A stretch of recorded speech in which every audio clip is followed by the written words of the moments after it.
안녕하세요. TV책방 북소리 고혜윤입니다.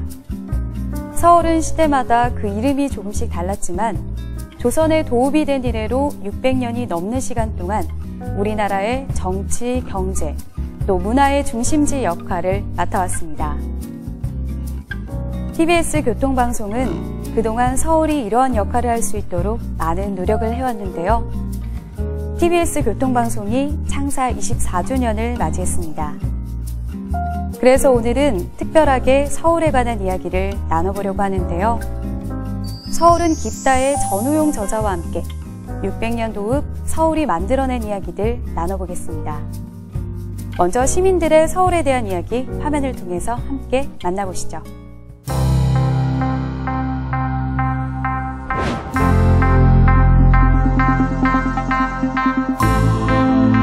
서울은 시끄럽다.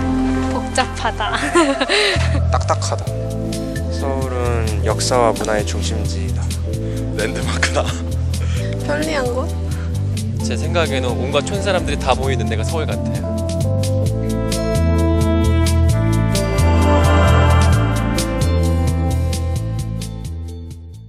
네, 서울에 사는 사람들의 서울 이야기, 다양한 답변들이 많았는데요.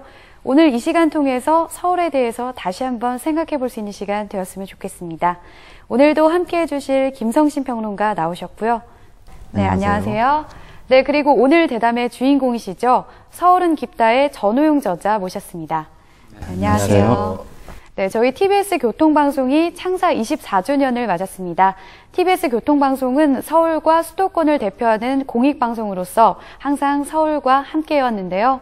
오늘 창사 24주년 특집으로 서울은 깊다라는 책을 통해 이 서울에 대해 인문학적으로 깊은 이야기 나눠보려고 합니다. 오늘 오셨는데요. 소감이 어떠신가요? 교통방송 창사 24주년 먼저 축하드리고요. 이렇게 뜻깊은 날에 나온 지 꽤 된 책을 불러주셔서 굉장히 고맙게 생각합니다. 감사합니다. 저희가 감사드립니다.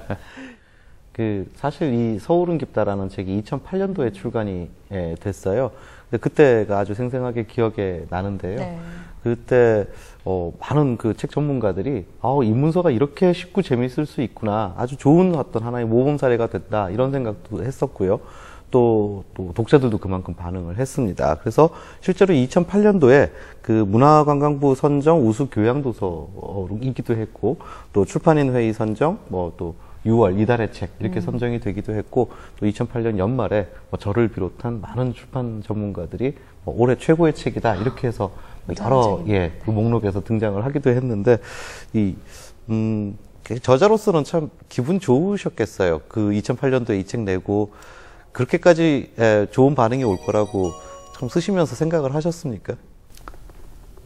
좀 색다르게 써보려고 했었고요. 또 제가 공부하는 과정 자체가, 그러니까 94년부터 이제 시립대 서울학연구소라고 하는 곳에서 이제 일을 했는데, 네. 그 연구소가 과거에 없었던 하나의 좀 융합학문을 좀 모색하던 그런 연구소였어요. 그러니까 이제 서울이라고 하는 것을 역사, 문학, 또 건축, 조경, 도시계획, 도시행정 각 분야에서 좀 들여다보는 건데, 그 연구 전체를 좀 뭐랄까요, 조율하는 그런 역할을 하다 보니까 이제 일반적인 역사, 제가 역사 전공자입니다만은 역사학자들과 좀 다른 시선을 갖게 되죠. 그래서 그런 시선으로 쓰다 보니까 이제 사실은 이제까지 없었던 좀 인문서, 도시 역사서를 한번 써보겠다 생각을 했던 것이고요. 또 그게 저 나름대로 스스로 부족함을 참 많이 느끼지만, 당시 책 보시는 분들이 좀 참신하다 이런 평가를 하셨던 것 같아요. 네, 또 제목은 서울은 깊다라고 쓴 계기도 궁금한데요. 미리 정해두신 건가요? 아니면 나중에 붙이셨나요? 또 이 깊다라는 의미가 어떤 의미인지도 궁금하거든요. 제목은 제가 정한 건 아니고요. 출판사에서 정해줬어요. 근데 출판사하고 저하고 이제 이 전체 책의 내용에 대해서 일단 합의한 것이 부제예요. 서울의 시공간에 대한 인문학적 탐사였죠. 이제 어느 역사학에만 국한하지 않고 인문학 전반의 내용을 좀 버무려서 시공간을 들여다본다. 근데 이걸 어떻게 좀 줄여서 대중에게 전달할 거냐. 그래서 이제 출판사에서 깊다라고 했는데 고민을 참 거기서 많이 했던 모양이에요. 왜냐하면 서울은 깊다 이런 제목을 붙여서 책을 내보내면 서점에서 어느 코너에 배치해야 될지 모를 거다. 이게 인문서인지 아니면 뭐 소설인지 모를 거다. 그것 때문에 좀 많이 고민을 했던 것 같아요. 그런데 사실은 붙이고 나서 이제 반응을 봤을 때나 뭐 제가 생각할 때도 이게 이제 서울이라고 하는 도시 자체가 안고 있는 역사와 의미가 깊다. 이렇게 이해할 수 있기 때문에 괜찮았다. 나중에 그렇게 생각을 했습니다. 이 책의 첫 장에서 이 서울이라는 그 단어의 의미에 대한 설명들이 나옵니다. 이 서울 인구가 지금 1,000만 명이 넘지만 서울이라는 그 단어의 의미가 뭐냐 이거 물어봤을 때 대답할 수 있는 사람이 저를 비롯해서 몇 명이나 될까 이런 생각이 드는데 물론 이제 저는 지금 책을 읽어봐서 조금 알고 있습니다만 그 내용 좀 소개해 주시겠습니까? 지금 말씀하셨듯이 이 책뿐만 아니라 이제 여러 차례 강연을 하면서 이제 서울의 말뜻에 대해서 여쭤봐요. 청중들한테. 아는 분이 없어요. 그냥 수도. 보통 명사로서 수도라는 뜻이었다를 아시는 분은 그래도 좀 나아요. 그냥 이 도시 이름인 줄 알고 계시는데,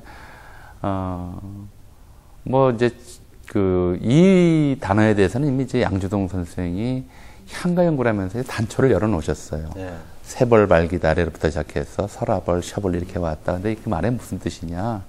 저는 세벌보다는 솥은 울에서 온 말일 가능성이 더 높다고 좀 보는데요. 이제 울타리 또는 우리 다 같은 뜻이에요.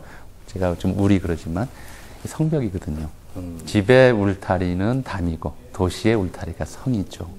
그 울이고요. 그 다음에 이제 앞에 선은 이게 신라 경주를 당시 사료에는 금성이라고 표현을 해요. 그러니까 이제 성이 대가 도시의 울타리라고 말씀드렸잖아요. 그러니까 금성을 순우리말로 바꿔 읽으면 쇠울이에요. 그렇죠. 쇠금자니까요. 이 쇠가 무슨 뜻이냐? 높이 솟아 있다라는 뜻으로 보거든요. 그러니까 그리스의 이제 아테네에 보면 아크로폴리스라고 파르테논 신전이 있는 그 지역이 있어요. 아크로폴리스가 솟은 도시란 뜻이거든요. 그러니까 이제 서울도 같은 의미다.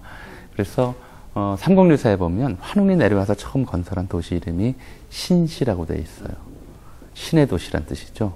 서울이 바로 그 신시라는 의미였어요. 그 순우리말로 바꾸면 이제 그 신에 가깝다, 솟아있다는 신에 가깝다는 뜻이니까 신이 만든 이제 성은 또 도시의 다른 표현이기도 하니까 도시다 또는 신을 위한 도시다 이런 의미가 되겠죠.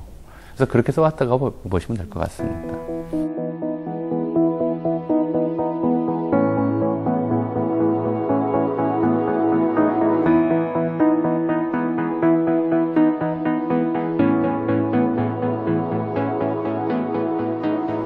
네, 그렇다면 이 서울이 다른 세계 다른 도시들과 다른 점 무엇이 있을까요?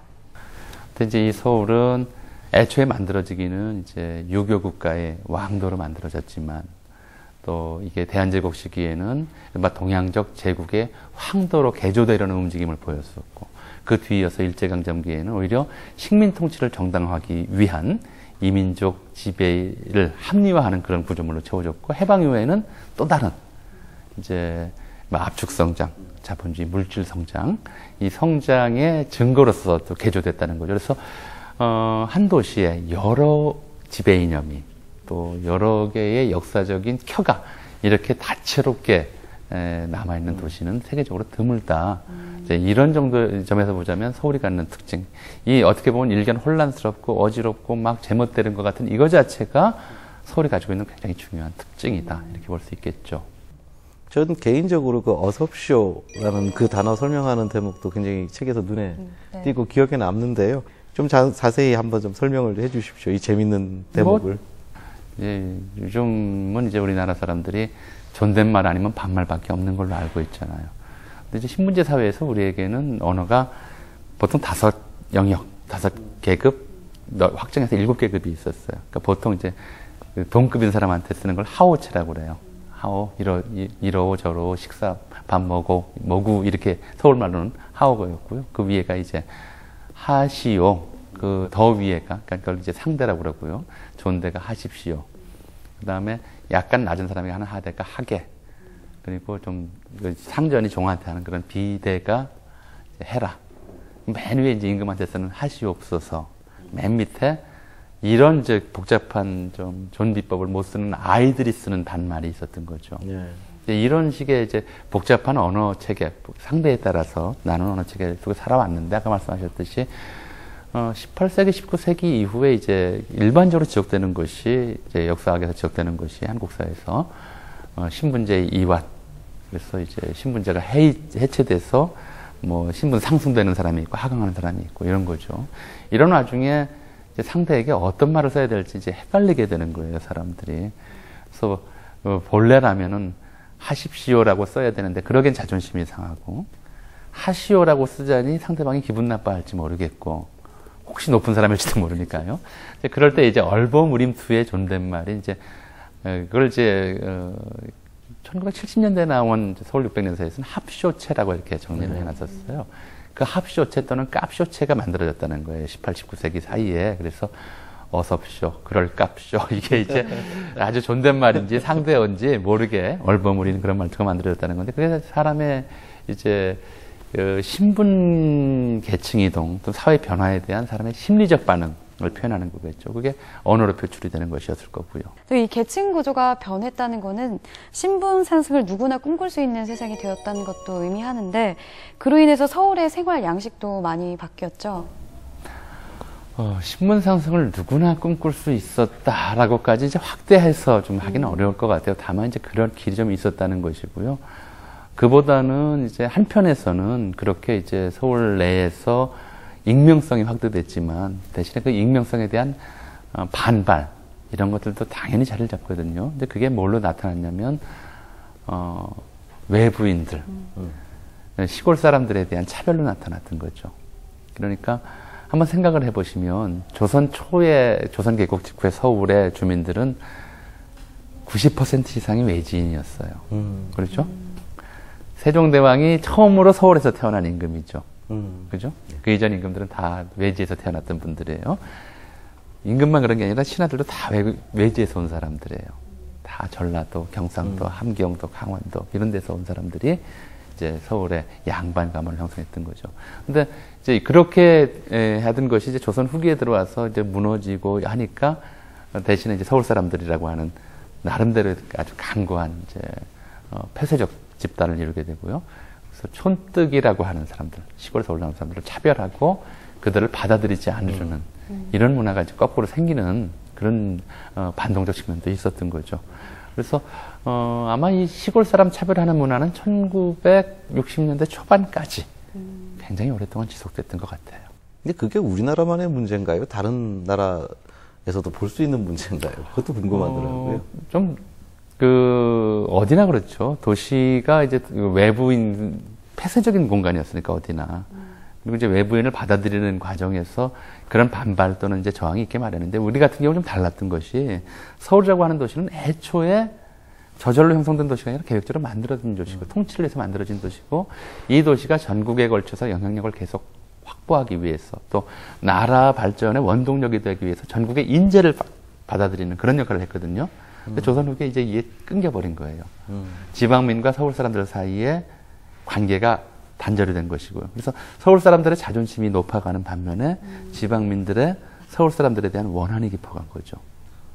이게 이제 조선 말기 밀란으로 나타난 거거든요. 네. 조선 말기 밀란에서나 아니면 1894년 동학농민운동에서나 내세운 구호가 뭐냐면, 병사를 이끌고 서울로 쳐들어가서 권세 있고 잘 사는 놈들 다 죽여버리자. 이런 구호가 19세기 말에 나온단 말이에요. 이게 이제 서울이 잘못했던 거죠. 그러니까 다른 데서도 일부 나타나는 현상이지만 서울이 조선왕조에서도 서울이 굉장히 심했다. 그리고 애초에 자기 뿌리를 잊어버렸다. 이게 이제 더 큰 문제였다고 보는 거죠. 네, 이쯤에서 낭독 좀 부탁드려야 될 것 같은데요. 어느 부분 읽어주실 건가요? 글쎄 뭘 읽어야 될지 잘 모르긴 하는데 일단 뭐 눈에 띄는 거 한번 좀 읽어볼게요. 편의상. 네. 그 94쪽인데요. 도시와 농촌 또는 서울과 시골이 거주 공간을 구별하여 부르는 용어라는 것을 모르는 사람은 없다. 이 용어는 분명 공간을 지칭하는 데 쓰는 말이다. 그러나 이 말을 그림시로 바꾸는 순간 이는 공간뿐 아니라 양식을 지칭하는 말이 되고, 나아가서는 4차원의 서로 다른 시간대를 지칭하는 개념으로까지 확장되어 버린다. 얼마 전 어떤 여성복 광고에서 도시적 분위기의 세련된 스타일이라는 카피를 본 일이 있다. 이 카피에서 앞의 6자와 뒤의 6자는 완전히 같은 뜻이다. 촌티가 물씬 풍기는 세련된 스타일이라는 말은 생각할 수조차 없지 않은가. 도시적이라는 말은 세련된, 현대적인이라는 말과 동의어이고 같은 맥락에서 촌스럽다는 말은 시대에 뒤떨어진, 유행을 따라가지 못하는 이라는 말과 동의어이다. 도시와 농촌이 다른 만큼 두 공간이 구성되는 양식과 두 공간에서 거주하는 사람들의 생활 양식에 차이가 생기는 것은 당연한 일이다. 도시는 화려했고 농촌은 질박했으니 그 안에서 사는 사람들도 주변 경관을 닮아갔다. 도시 사람은 꾸밈이 많고 교활한 반면 농촌 사람은 투박하되 순수했다. 이 촌뜨기라는 대목의 한 대목을 읽어주신 것 같아요. 네네. 네. 특히 이 공간이 사람에게 얼마나 영향을 크게 미치는지 알 수 있었던 대목인 것 같은데요. 왜 사람은 이 공간의 영향을 받으면서 살아가는 걸까요? 공간이라고 하는 것은 이제 사람이 도시 공간은요. 사람이 눈 뜨면 농촌에서는 이제 마주치는 것이 앞산, 그 산 위의 하늘, 그다음에 집 뒤에 나무 이런 것들이잖아요. 근데 도시는 안 그래요. 지금 저희가 앉아 있는 이 공간도 좌우가 다 막혀 있잖아요. 그렇죠? 그다음에 집에 들어가도 좌우가 다 막혀 있어요. 거리에 나서도 하늘이 빼꼼 보일 뿐이지 전부 빌딩들로 가로쳐 있어요. 그걸 안 보고 다닐 수가 없어요. 모든 건물이 그래서 나름대로의 텍스트예요. 글처럼. 건물마다 건물의 모양이 있고요. 건물 외벽에 글씨가 써 있고요. 때로는 현수막이 걸려 있고요. 캠페인성 문구들이 써 있잖아요. 보통 사람은 이 도시에 아무런 메시지도 남길 수가 없어요. 자기가 큰 돈이 있지 않는 한 보통의 서민들은 이 도시에 자기가 원하는 메시지를 남길 수 있다면 고작 A4 용지에다가 강아지 잤습니다 해서 전봇대에 붙이는 거 말고 없을 거예요. 그걸 만드는 게 권력이고 힘이고 자본이죠. 그 만들어 놓은 것이 그냥 아무 생각 없이 만들지 않거든요. 뭔가 어떤 내가 잘났다. 나를 동경해라. 나를 존경해라. 이런 메시지를 담고 이제 서요. 그걸 다니면서 우리는 보게 되는 거거든요. 보면서 자연스럽게 그 메시지를 수용하는 거예요. 책은 이렇게 읽다가 보기 싫으면 덮으면 그만이고요. 읽다가 자도 그만이지만 눈 감고 걸어 다닐 수는 없잖아요. 눈 감고 차를 타고 다닐 수는 없거든요. 도시 자체가 어떤 메시지를 전달하는 그런 하나의 이제 텍스트고요. 그 텍스트 속에서 사람들은 살다 보니까 자연스럽게 그 텍스트를 수용하고 그 의도에 반응하고 순응하고 이렇게 되는 거죠. 도시는 애초에 그렇게 만들어진 공간이라고 보시면 돼요. 네, 이쯤에서 독자분들의 질문도 들어봐야죠. 독자 질문 들어보고 이야기 계속해서 나눠보도록 하겠습니다. 작가님께서 생각하시는 좋은 도시는 어떤 도시인지 궁금합니다. 좋은 말씀 부탁드립니다. 서울이 살기 좋은 곳으로 만들기 위해서 대중들이 해야 할 일에 대해서 설명해 주셨으면 감사하겠습니다. 어떤 삶이 역사 앞에 부끄럽지 않은 삶인가요? 궁금합니다. 전우영 작가님, 한나라의 수도의 역할이란 무엇이라고 생각하십니까? 개인적으로 서울에서 가장 좋아하는 장소가 어디인가요?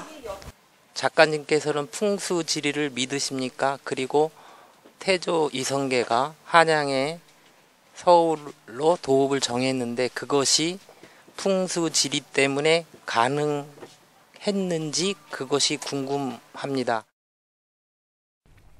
네, 독자 질문 들어봤는데요. 질문 중에 좋은 도시란 어떤 곳인가? 또 더불어 서울을 살기 좋은 도시로 만들기 위해 우리가 할 수 있는 일은 무엇인가? 라는 질문이 있었어요. 답변 부탁드립니다. 역사적으로 보자면 하나의 답은 없다고 생각을 해요. 좋은 도시가 어떤 도시냐라는 문제에 대해서 하나로 답할 수는 없다. 근데 지금 우리가 겪어온 역사를 보자면 이제 지금쯤에 와서 그러니까 서울이 해방 직후에 한 1110만 명 정도 인구가 있었어요. 그리고 그 인구가 1000만 명 되는데 50년 걸렸어요. 10배. 지구상에서 그렇게 빠른 속도로 성장한 도시가, 팽창한 도시가 없어요. 근데 그걸 좀 생각해 보시면 좋겠고요. 그래서 좋은 도시란 어떤 도시냐. 그 와중에서 이제 900만 정도의 사람들은 서울 사람들이 아닌데 서울 사람이 된 케이스잖아요. 이 마음이 서울을 지배했던 것인데요.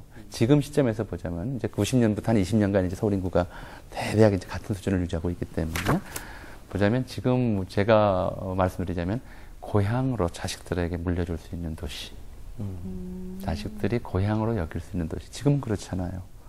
서울내기라고 말씀하셨는데 지금은 그래요. 서울에서 태어난 아이들인데 저만 해도 고향이 따로 있어요. 그래서 고향을 떠올리기도 하고요. 고향이 그립기도 하고요. 고향이 제 정서의 원천이 되기도 해요. 근데 지금 아이들에게 고향이 없잖아요.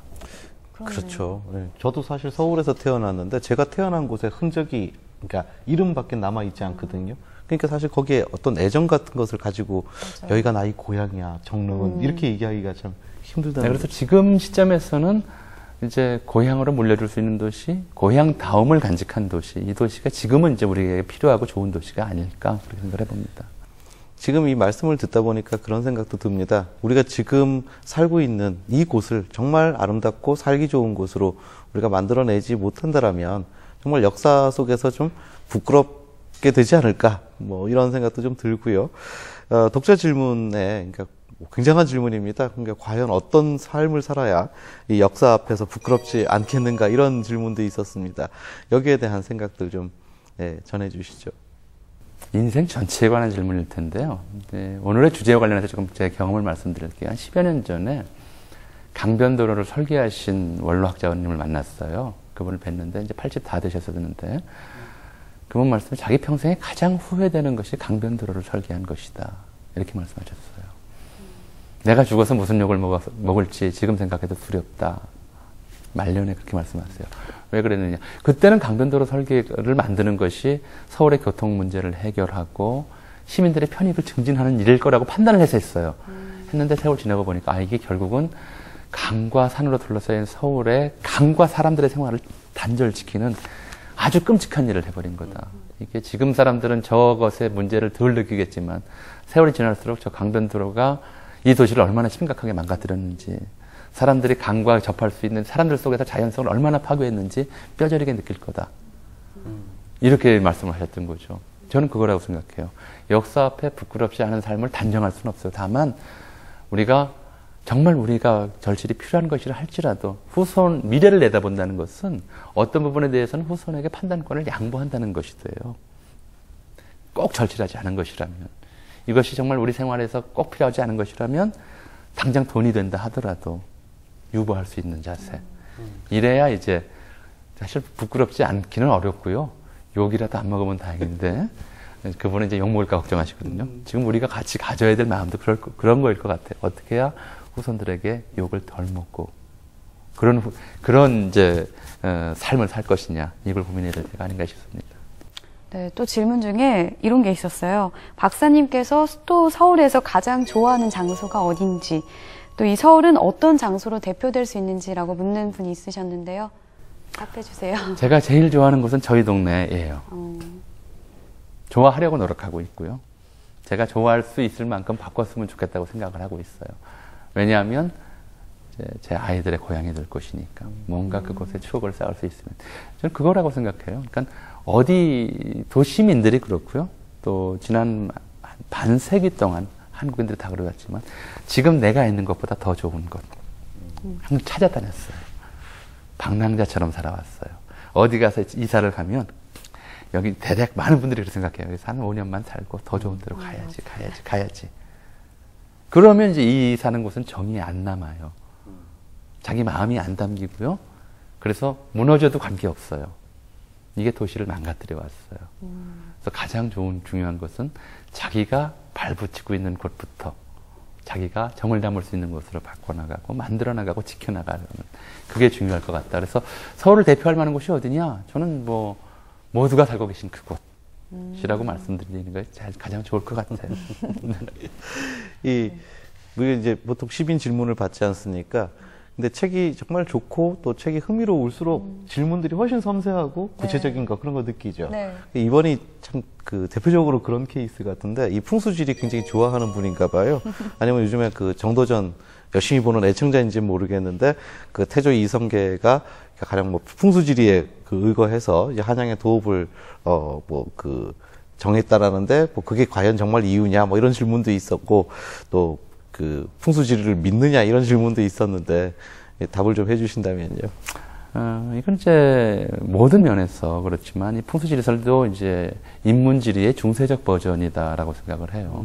그러니까 그러니까 사람 살기 좋은 곳들을 학문화한 것이다. 중세적 언어로서. 믿느냐 안 믿느냐가 아니라 우리 중세학문을 가지고 다 믿지는 않잖아요. 뭐 어떤 부분에서는 좀 동의보감 같은 중세의학을 아직도 신봉하는 분이 있는가 하면 그건 뭐 이제 철진한 것이다. 또는 이제 과학이 아니다. 이렇게 하는 분이 있는 것처럼 풍수지리에서도 마찬가지라고 보시면 될 것 같아요. 믿을 수도 있고 안 믿을 수도 있어요. 뭐 제 개인적으로 보자면 뭐 이런 믿느냐 안 믿느냐를 떠나서 이제 서울이라고 하는 것이 중세도시로 만들어졌기 때문에 당시 태조 이성계뿐만 아니라 이걸 배격하는 사람들조차도 여기서 자유로울 수 없었다. 이런 얘기를 드려야 될 것 같고요. 믿느냐 안 믿느냐에 대해서는 이런 사례를 가지고 말씀을 드리는 게 차라리 재미있을 것 같네요. 정도전이 이제 서울을 만드는 주역이었잖아요. 조선왕조 개창의 1등 공신이고요. 서울에 이제 위치를 정하고 경복궁 바로 맞은편에 자기 집터를 잡았어요. 굉장히 큰 땅에다가 집터를 잡을 때 이제 야사로 전해오는 이야기가 풍수설의 대가를 불렀답니다. 여기다 집을 지으면 어떻겠느냐 그랬더니 사람이 보더니 자손이 무수히 번성을 아주 좋은 땅이다. 그래서 정도전이 거기다 집을 지었어요. 근데 집 지은 지 얼마 되지 않아서 왕자의 난으로 이제 일가족이 참살당했죠. 막내 아들 하나 낳고 다 죽었어요. 그랬더니 이제 사람들이 그 풍수쟁이가 거짓말했다. 어떻게 자손이 무수히 번성한다는데 자손이 멸문지화를 당한 집에다 그렇게 말했냐. 나중에 이방원이 개경해서 서울로 환도한 이후에 그 정도전이 나온 집이 역적집이라고 해서 그 집을 이제 모욕을 해요. 뭘로 바꾸냐면 사람 사는 집으로 줄 수 없다. 그 집에 이제 왕실에서 쓰는 말을 기르는 곳으로 둬요. 그게 사복시 마국간이라고 얼마 전에 이제 드라마로도 나왔었죠. 마국간을 둬요. 그래서 거기서 왕실 종마를 키웠는데 이 종마의 자손은 무수히 번성했어요. 그러니까 이제 뭐 믿기에 따라서는 다양한 형태의 믿음이 있으니까요. 그건 뭐 종교를 믿든 아니면 어떤 신앙 체계를 믿든 아니면 뭐 어떤 학문 체계를 믿든 그 믿음에 대해서 얘기할 건 아니고요. 이제 그런 믿음이 지배하던 시대였기 때문에 그와 무관하게 수도를 정한 것은 아니다까지만 답변을 드릴 수 있을 것 같습니다. 네, 또 이 박사님의 마지막 저작은 2012년도에 출간된 오늘 역사가 말한다인데요. 팬들에게는 참 안타까운 소식이 아닐 수가 없어요. 앞으로 또 새 책 출간 계획 있으신가요? 뭐 팬이라고 하면 좀 그렇고요. 네. 뭐 일단 지금 원고를 출판사에 넘겨놓은 상태라 조만간 또 다른 책으로 만나뵐 수 있을 것 같습니다. 네, 앞으로도 계속해서 좋은 책 기대해 보겠습니다. 오늘 TBS 창사 24주년 특집으로 서울이라는 도시가 어떻게 역사 속에서 자리 잡게 되었는지 알 수 있었던 시간이었습니다. 오늘 함께해 주신 전호영 박사님 감사드립니다. 감사합니다.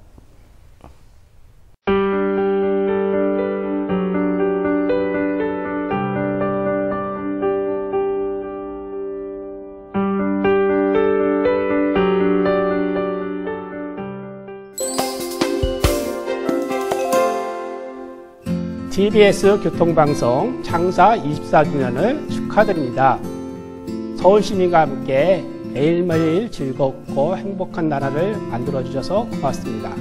앞으로도 서울시민의 행복을 만드는 방송이 되시기를 바랍니다. 다시 한번 TBS 창사 24주년을 진심으로 축하드립니다. TV 책방 북소리 1회에 출연했던 카피라이터 정철입니다. 교통방송이 벌써 24살이 됐다고 들었습니다. 24살이면 이제 성년을 넘어서 본격적으로 세상하고 소통을 하는 그런 자질을 가진 방송으로 새롭게 시작한다는 그런 뜻이라고 생각합니다. 교통방송이 단순히 교통의 정보를 전해주는 방송이 아니라 소통방송으로 거듭 태어나기를 기원하고 또 축하드립니다. 네, 10회 북소리에 참여했던 건축가 문우입니다. 건축가인데 또 책을 내게 되었고 그걸 소개할 수 있는 기회를 주셔서 되게 감사했고요. 사실 교통이라는 게 도로가 필요하고 도로는 도시 속에 있고 도시는 건축과 밀접하니까 사실 교통방송과 건축은 정말 밀접한 관계에 있는 것 같아요. 그래서 아주 특별한 방송이라고 생각합니다. 그런 의미에서 교통방송 24주년 창사를 정말 축하드립니다.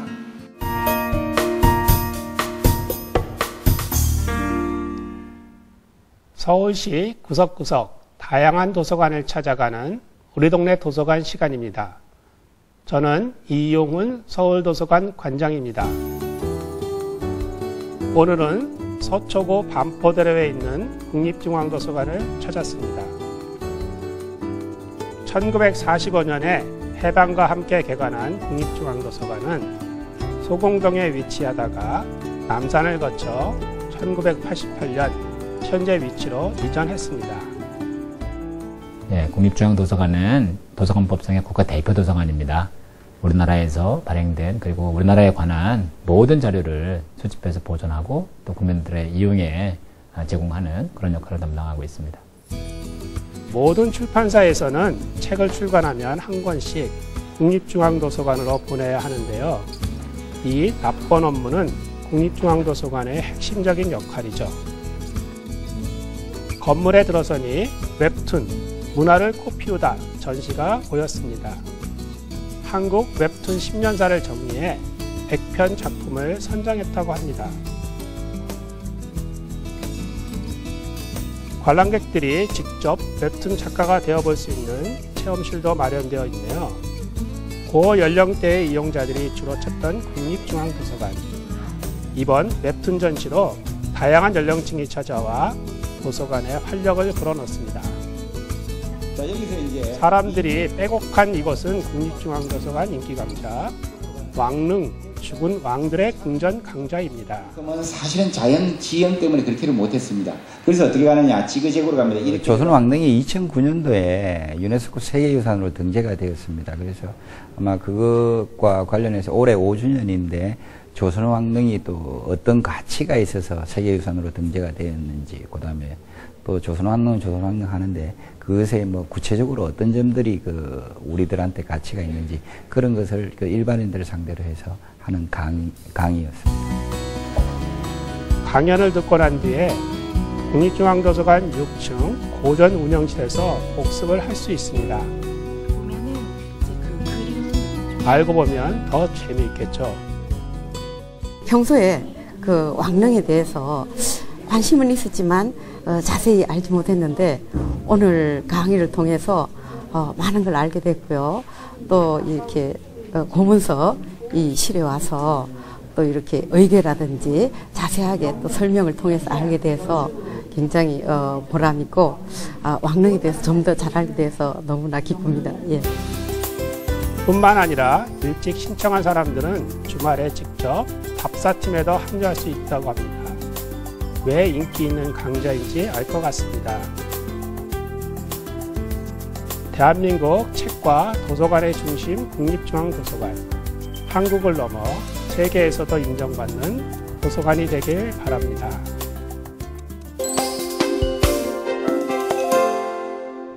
안녕하세요. 김성신의 강추신간입니다. 오늘 소개해드릴 책은 서울과 도쿄 사이인데요. 한국과 일본 양국의 문화를 섬세하게 비교하며 풀어낸 대중인문서입니다. 저자의 직업은 디자이너입니다. 20대에 일본으로 건너가 세계적인 디자인 설계회사인 SANAA와 슈퍼포테이토 등의 회사에서 디자이너로 일하다가 이후엔 2012 여수 엑스포 주재관 공모에 당선하는 등 한국에서 활동했는데요. 이렇게 20대의 절반씩을 서울과 도쿄를 오가며 한국과 일본의 문화 비교에 깊은 관심을 가지게 됩니다. 그런데 이 비교의 방식이 무척 감각적이고도 흥미롭습니다. 가령 한국의 결혼식에서는 부모님이 맨 앞에 나오는 반면 일본에서는 부모님이 맨 뒤에 나오는 그 이유를 설명한다든지, 자전거 하나를 놓고도 한국은 여가를 위해서 사용하고 일본은 생활을 위해 사용하는 그 차이를 설명한다든지, 심지어 숫자를 놓는 그 방향의 차이가 다른 것에 대해서도 섬세하게 짚어가며 문화사적으로 설명하는 방식입니다. 결혼식에 있어 부모님이 등장하는 순서가 양국에서 서로 다른 이유에 대해선 역사적으로 한국과 일본은 모두 주자학의 충효 사상을 통치 이념으로 받아들였는데 이후 두 나라의 정치적 사회적 여건이 충효 사상을 각기 다른 방향으로 발전시켜 나갔고, 그 결과 한국은 효의 이념에 일본은 충의 이념에 더 많은 가치를 두게 되었다는 것입니다. 결혼식에 있어 부모님의 등장 순서의 차이는 바로 이렇게 이념 수용의 방향의 차이에 근거한다는 설명이 흥미롭습니다. 하지만 이 책은 한일 두 나라의 다양한 면모들을 섬세하게 구분하고 차이를 설명하는 비교 문화사 형식의 책이지만 학술서는 아닙니다. 서울의 명동과 도쿄의 하라주쿠 거리의 풍경을 스케치하며 상권을 분석하기도 하고 일본의 온천과 한국의 찜질방은 무엇이 다른지를 설명하기도 합니다. 심지어 서울과 도쿄의 클럽 문화를 비교하며 양국 젊은이들의 밤 풍속도를 비교하기도 합니다. 젊음의 감각적 시각으로 한일 도시 문화를 비교하는 이 책은 양국의 젊은이들이 서로를 이해하고 미래를 함께 모색하는 데 좋은 자양분이 될 것으로 보입니다. 김성신의 강추신간, 이주의 선택은 바로 서울과 도쿄 사이입니다.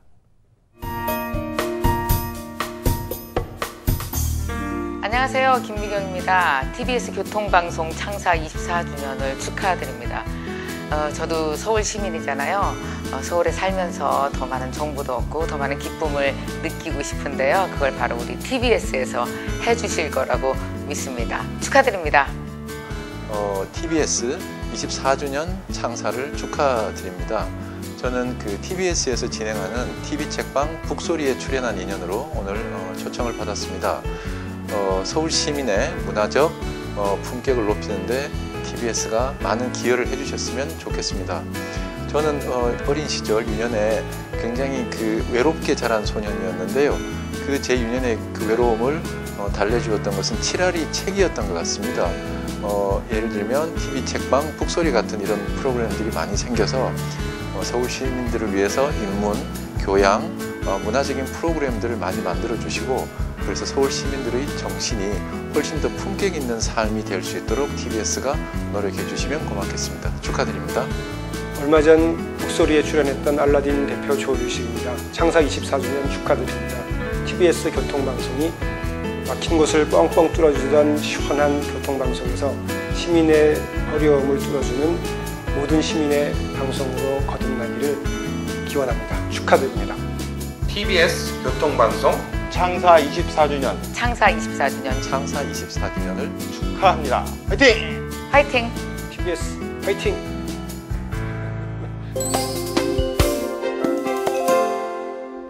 오늘 TBS 창사 특집으로 서울이 지금까지 만들어온 이야기에 대해서 이야기 나눠봤는데요. 서울은 앞으로도 만들어갈 이야기가 참 많은 도시라는 생각이 들었습니다. 저희 TBS는 앞으로도 서울과 수도권 시민들의 목소리를 듣고 전하는 방송을 만들기 위해 노력하겠습니다. TV책방 북소리 다음 주에도 좋은 책으로 찾아뵙겠습니다. 시청해주신 여러분 고맙습니다.